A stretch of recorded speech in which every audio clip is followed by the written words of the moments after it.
Good morning प्यारे बच्चों। बच्चों, आइए आज जानते हैं कि सूर्य का प्रकाश श्वेत है या रंगीन।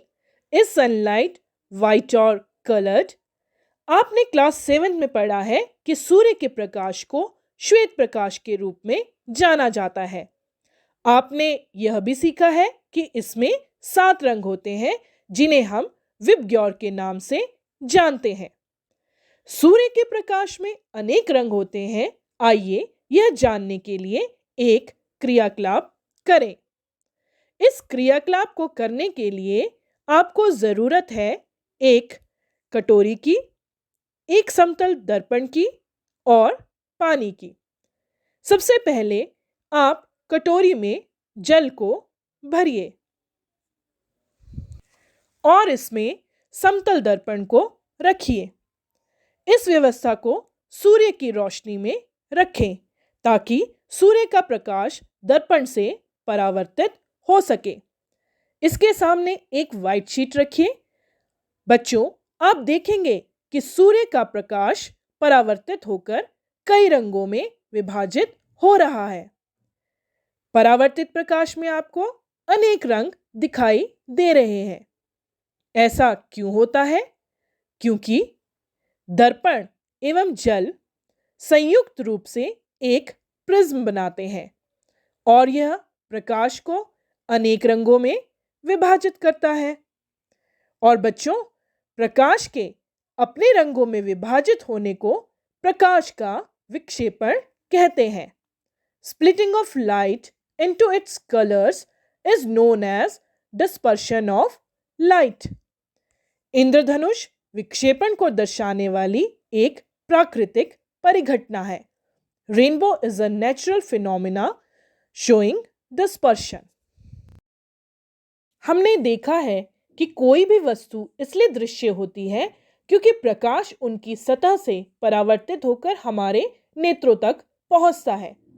यह परावर्तित किरण हमारे नेत्रों में प्रवेश करती है और हम किसी भी वस्तु को देख पाते हैं। बच्चों, हमारी आंखों के अंदर क्या होता है जब लाइट रेज इनमें एंटर करती है? वो क्या है जो हमें अपने आसपास की चीजों को देखने में मदद करता है? हमारे नेत्र की आकृति लगभग गोलाकार है। इट इज रफली स्फेरिकल इन शेप। आंखों के बाहरी आवरण आउटर कोट का रंग सफेद होता है। इसके पारदर्शी ट्रांसपेरेंट अग्रभाग को कॉर्निया या स्वचमंडल कहते हैं। ये कॉर्निया पारदर्शी या ट्रांसपेरेंट होता है ताकि यह लाइट को इजीली पास कर सके। यह आंखों के लिए मजबूत दीवार की तरह काम करता है। इसका क्या काम होता है? यह आंखों के आंतरिक भागों को दुर्घटना से बचाता है और बाहरी पार्टिकल्स को भी आंखों में जाने नहीं देता। कॉर्निया के पीछे हम एक गहरे रंग की पेशियों की संरचना पाते हैं जिसे परितारिका आइरिस कहते हैं। आइरिस से आंखों के रंग की पहचान होती है। उदाहरण के लिए, जब हम कहते हैं कि किसी व्यक्ति की आंखों का रंग हरा है तो इसका यह मतलब हुआ कि उस व्यक्ति की आइरिस का रंग हरा है। आइरिस में एक छोटा सा द्वार होता है, एक छोटी सी ओपनिंग होती है जिससे लाइट एंटर होती है और इसे पुतली प्यूपिल कहते हैं। पुतली के साइज को परितारिका से नियंत्रित किया जाता है। परितारिका नेत्र में प्रवेश करने वाले प्रकाश की मात्रा को नियंत्रित करती है। यदि आप टॉर्च की रोशनी में किसी व्यक्ति की आंखों का अवलोकन करें तो आप देखेंगे कि आइरिस छोटी हो जाती है। वो इसलिए क्योंकि तेज प्रकाश को आंखें सह नहीं पाती। छोटी होने से आइरिस अनचाहे प्रकाश को पुतली यानी कि प्यूपिल में एंटर करने से रोक देती है और जब कम रोशनी होती है तो आइरिस फैल जाती है ताकि पुतली से ज्यादा लाइट प्रवेश कर सके। इसका मतलब हुआ तेज प्रकाश में पुतली का साइज कम होगा और मंद प्रकाश में पुतली यानी कि प्यूपिल का साइज बड़ा होगा। बच्चों, ध्यान रखें कि आंखों का अवलोकन करने के लिए कभी भी लेजर टॉर्च का उपयोग ना करें, क्योंकि लेजर टॉर्च की किरण आपकी आंखों के रेटिना को क्षति पहुंचा सकती है। It can damage the retina of the eye. पुतली के पीछे एक लेंस होता है जो केंद्र पर मोटा होता है। और आप जानते हैं कि कौन सा लेंस केंद्र पर मोटा होता है?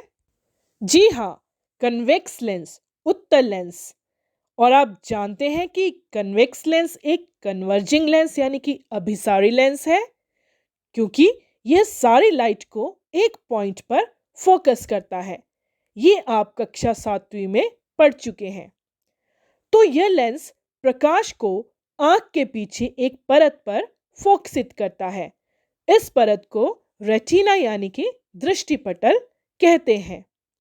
रेटिना में बहुत सारे नर्व सेल्स, जिन्हें तंत्रिका कोशिकाएं कहते हैं, होती हैं।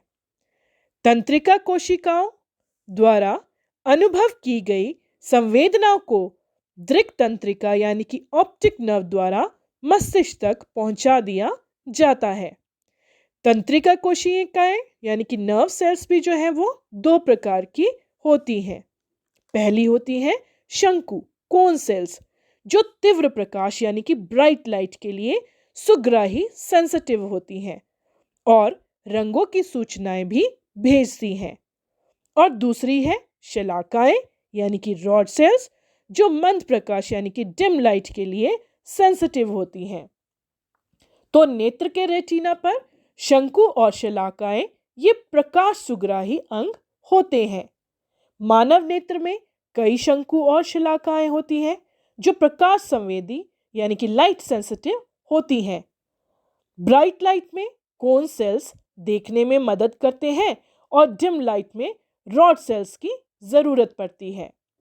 बच्चों, यदि हमारी आंखों में कोन सेल्स यानी कि शंकु ना हो तो व्यक्ति रंग अंधता, जिसे हम कलर ब्लाइंडनेस कहते हैं, का शिकार होता है, क्योंकि शंकु जो है वो रंगों की सूचनाएं भी देते हैं।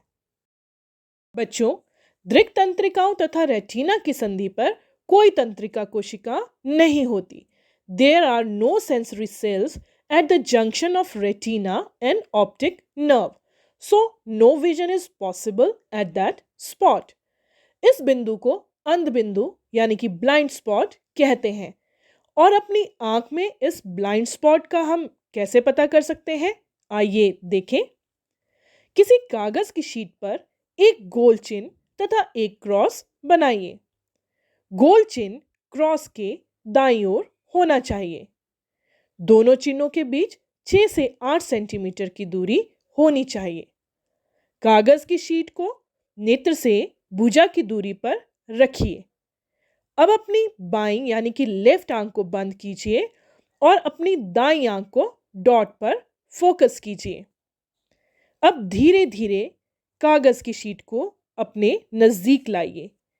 एक समय आने पर आप पाएंगे कि राइट तरफ का क्रॉस का साइन गायब हो गया है। क्रॉस अथवा गोल चिन्ह का अदृश्य होना यह दर्शाता है कि रेटिना पर कोई ऐसा बिंदु है जो प्रकाश गिरने पर इसकी सूचना मस्तिष्क तक नहीं पहुंचाता।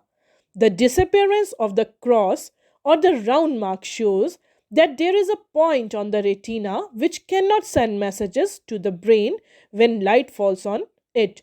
और इस बिंदु को हम अंध बिंदु या ब्लाइंड स्पॉट कहते हैं। मानव नेत्र के बारे में एक और इंटरेस्टिंग बात है जो आपको पता होनी चाहिए। वो ये है कि रेटिना पर बने प्रतिबिंब का प्रभाव वस्तु को हटा लेने पर तुरंत ही समाप्त नहीं होता। यह लगभग 1/16 सेकंड तक बना रहता है। इसे दृष्टि का स्थायित्व यानी कि परसिस्टेंस ऑफ विजन कहा जाता है। इसका मतलब ये हुआ कि कोई भी तस्वीर आंखों में लगभग 1 सेकंड के 16वें हिस्से तक बनी रहती है, चाहे वो वस्तु हमारे सामने से हट भी जाए। आइए मैं कुछ इमेजेस आपको दिखाती हूँ। 1, 2, 3, 4, 5, 6, 7। ये अलग अलग 7 तस्वीरें हैं। अब आप पहली तस्वीर को देखिए। अब मैं आपको 1 सेकंड में एक तस्वीर दिखाती हूँ। ये इस प्रकार दिखेगी। अब मैं आपको 1 सेकंड में 5 तस्वीरें दिखाऊंगी। ये आपको हल्की हिलती हुई प्रतीत होंगी। अब मैं 12 तस्वीरें प्रति सेकंड दिखाती हूँ। ये लगभग आपको एक मूविंग इमेज की तरह लगेगी। अब प्रति सेकंड 24 इमेजेस को देखिए तो ये एक वीडियो की तरह दिखेगा। बच्चों, पहले समय में जो कार्टून मूवीज बनती थी वो ऐसे ही बनती थी। वास्तव में कुछ कुछ भिन्न अनेक चित्रों को नेत्र के सामने 24 प्रतिबिंब प्रति सेकंड यानी कि 16 प्रति सेकंड की दर से अधिक दिखाया जाता था। इस प्रकार वो हमें एक मूवी की तरह लगती थी। 24 इमेजेस प्रति सेकंड की तेजी से फ्रैक्शन ऑफ सेकंड में अगर हम देखें तो वो हमें एक मूवी की तरह, वीडियो की तरह लगती है, क्योंकि हर तस्वीर का रेटिना पर बने प्रतिबिंब का प्रभाव तुरंत समाप्त नहीं होता।